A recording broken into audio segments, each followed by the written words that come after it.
Hey everyone, welcome to my YouTube channel eagle eye on chart. आइए हम लोग discuss करेंगे कि मार्केट कल किस हिसाब से मोमेंटम दिखा सकता है और कल जो हम लोगों ने डिस्कशन किया था वीडियो के थ्रू में, क्या उस प्रकार से मार्केट आज रन किया है और उसके काउंटर पार्ट ने किस तरह से रन किया है, और जो हम BTST लेके गए थे कोटक बैंक का, उसके बारे में भी डिस्कशन करेंगे। जैसा कि आप देख पा रहे हैं, निफ्टी 50 का 30 मिनट का चार्ट है। 30 मिनट के चार्ट पर ये जो प्राइस ने गैप बना रखा है, उस पर हम लोगों ने यहाँ पर लाइनिंग कर दी है। और आप देखिएगा, ये जो गैप बनाया है, ये जो गैप बनाया है, इसको भी हम लोग मार्क करके रख लेते हैं। ये हमारे लिए काम आएगा, ठीक है। ये हमारे लिए काम आने वाले हैं, ये जो मार्किंग है।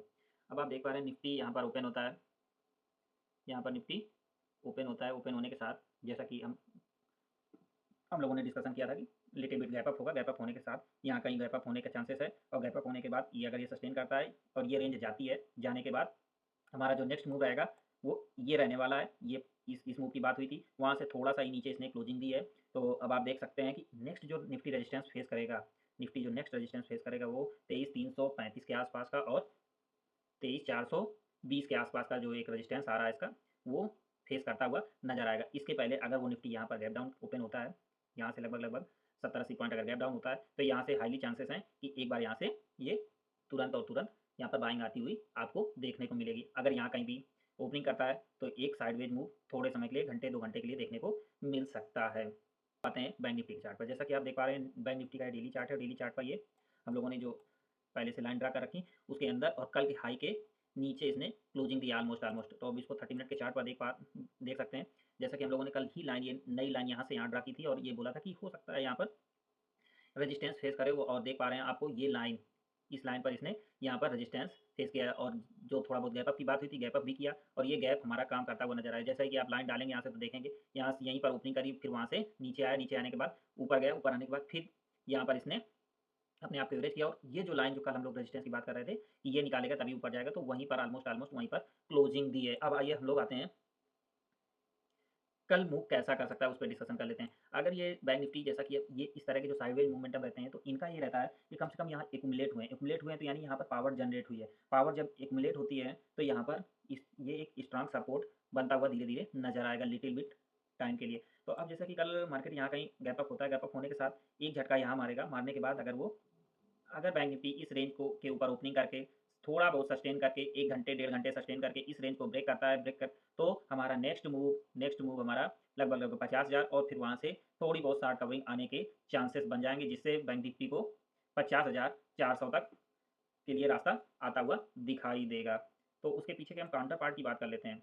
बैंक निफ्टी के काउंटर पार्ट की बात करते हैं। सबसे पहले हम लोग बात करेंगे कोटक बैंक की, जिस पे हम लोगों ने यहाँ पर डिस्कशन किया था साइकोलॉजी के बारे में और प्राइस एक्शन के बारे में। तो हम लोगों ने यहाँ पर ये डिस्कशन किया था कि ये कुछ इस तरह का यहाँ पर ये बात थी कि ये इस लो को इसने टच किया, और टच करने के बाद भले ही कल ग्रीन रेड कैंडल बनाई है, बट इसके क्लोजिंग के ऊपर क्लोजिंग दी थी, तो एक बार ये एन के रूप में प्राइस एक्शन बनाने का ट्राई करेगा। और साइकोलॉजी थी कि ये जो बॉक्स है, लिटिल बिट बॉक्स था गैप अप के बाद, ये जो बॉक्स बनाया था छोटे 4-5 दिन का, तो इसको बॉक्स के अपर हिस्से पर ले जाने के लिए प्राइस कोशिश करेगा। सेम उसी प्रकार हुआ। हम लोगों ने बात किया था कि मैं पर्सनली यहाँ पर BTST लेके गया हूँ, तो आइए उस पर बात कर लेते हैं।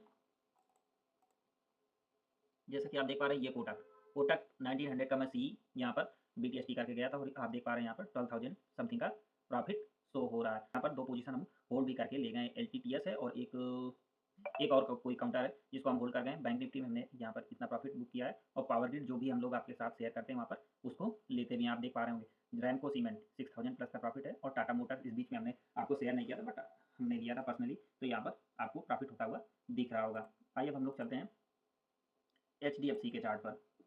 HDFC के चार्ट पर चलते हैं। जैसा कि आप देख पा रहे हैं, इस रेंज को जो हम लोगों ने बात किया था, यहाँ पर एक चैनल ड्रा किया था, चैनल पे यहाँ पर नेक्स्ट डे ओपनिंग किया था। ओपनिंग के बाद से देखिए लगभग 1 हफ्ते ट्रेड कर लिया है, 5 दिन का ट्रेड हो गया है। और यहाँ पर ये जो रेजिस्टेंस है, रेजिस्टेंस के पास बहुत अच्छी बात है कि यहाँ पर ये रेजिस्टेंस के पहले रुक रहा है, जिससे क्या होगा, जब भी ये रेजिस्टेंस ब्रेक होगा, इस लाइन को जब भी ब्रेक करेगा, तो और जब भी HDFC इस रेंज को ब्रेक करेगा, तो यहाँ पर टाइम थोड़ा लेने के बाद जब ब्रेक करेगा, तो यहाँ पर निफ्टी और बैंक निफ्टी में शार्ट कवरिंग मूव के चांसेस बनते हुए दिखाई देंगी, क्योंकि ये जो रेंज है यहाँ पर सेलर बहुत एक्टिव थे, और जब इस रेंज को ब्रेक करेगा तो बहुत लोगों के SL कटेंगे। जब SL कटेंगे तो HDFC हमारा निफ्टी और बैंक निफ्टी दोनों को स्ट्रांगनेस देता हुआ नजर आएगा। और कल हम लोगों ने एक कमेंट्री की थी यहाँ पर ICICI बैंक की, कि कल जैसा कि देख पा रहे हैं आप, यहाँ पर ICICI बैंक ओपन होता है, ओपन होने के साथ जहाँ पर ओपन हुआ है ऑलमोस्ट वहीं पर क्लोजिंग है। इसका मतलब ये यहाँ पर स्ट्रांगनेस, यहाँ पर प्राइस जमा हो रहा है। जब प्राइस जमा होता है, ये जो गैप अप है, इस प्राइस के गैप को इसने सस्टेन किया, जाते-जाते एवरेज भी किया लगभग-लगभग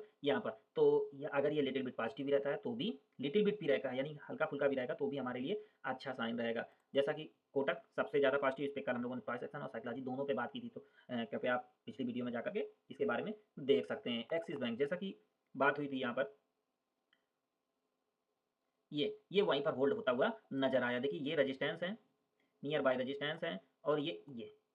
तो ये बहुत अच्छी बात है, यहाँ पर प्राइस होल्ड कर रहा है। जब होल्ड कर रहा है तो जब इस रेंज को निकालेगा तो पहला हमारा टारगेट ये रहेगा और फिर ये यहाँ कहीं से भी वीक मार सकता है, क्योंकि अगर जब इसको निकालेगा तो यहाँ पर होल्ड करना चाहिए। यहाँ पर प्राइस गैप है, जब प्राइस गैप होता है तो यहाँ उसके पहले यहाँ पर एक्युमुलेशन होना चाहिए, तब ब्रेक करेगा। तो एक्सिस बैंक टाइम ले सकता है अभी, लेकिन जो आगे जो हमारे स्ट्रांगनेस देंगे कोटक और एचडीएफसी और एसबीआई, एसबीआई भी जैसा कि हम लोगों ने कल डिस्कशन किया था यहाँ पर इस तरह परसों के दिन डिस्कशन किया था कि इस तरह का मूवमेंट दिखा सकता है। तो समथिंग देखिए इस क्लोजिंग के ऊपर आज क्लोजिंग भी है, हम लोगों ने यहाँ पर चार्ट ड्रा किया था और 2 दिन उसके बाद ट्रेड हो गया, तो इस तरह नज़र आता हुआ दिखाई देगा, क्योंकि बजट भी है और बजट के पहले लगभग मार्केट अब बहुत हल्के हो गए हैं, तो थोड़ा बहुत बाउंस बैक बनता है। इन्हीं सब सिनारियों को, इन्हीं सब साइकोलॉजी को हम लोग अपने ट्रेडिंग स्टाइल में ऐड करते हैं।